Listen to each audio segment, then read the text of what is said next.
Elton John had to make an emergency landing as his private jet broke down mid-flight. The incident almost cost the famous singer his life, and people think Meghan and Harry are to blame. Why such a brazen accusation against the Duke and Duchess of Sussex for something completely as unrelated as jet malfunction? Well, keep watching to find out.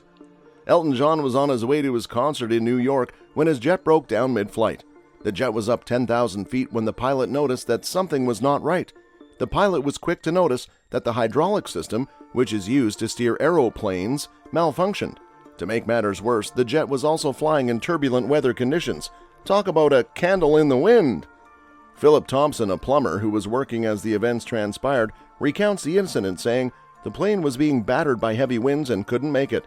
The aircraft's nose was far too vertical. The plane was descending and was halfway along the runway when it gave up trying to hit the tarmac. It soared back in the air. A crowd had gathered after word went around that Elton was in difficulty, and as the plane came around again for a second attempt to land, the storm was doing its worst. Luckily, the pilot was able to land the plane on his third attempt and the singer was saved." Elton John reportedly said that he was shaken by the whole incident, but because he had a show to get to that day, he wasted no time and booked another flight to get to his show on time. What a legend! Even though the superstar wasn't as bothered by the incident, his fans were, and they started pointing fingers at Harry and Meghan, the Duke and Duchess of Sussex, for overusing the jet. The couple reportedly flew 6 days a week on Elton's jet, which might have been a factor for the jet hydraulics to malfunction. Wow, talk about overstaying your welcome. Harry and Meghan have been in the news for their antics with the royal family. Once they broke ties with the royal family, they were practically exiled from their royal title and are now seeking refuge in America. Elton John, the famous singer who was a close friend of the late Queen Diana, took it upon himself to give Harry and Meghan asylum here in the States. Prince Harry's mother, Diana, Princess of Wales, was one of my dearest friends. I feel a profound sense of obligation to protect Harry and his family from the unnecessary press intrusion that contributed to Diana's untimely death. He even decided to let them borrow his own private jet, which he barely uses anyways. Harry and Meghan looked tired from all the media backlash. He even heard Harry once saying that he was losing it. The singer decided it'd be a nice gesture to offer the couple his jet so that they could enjoy a nice vacation away from all the noise. Now, I can understand when someone offers you something, you be polite and accept it. But to take advantage and overuse someone's kindness is going a bit too far.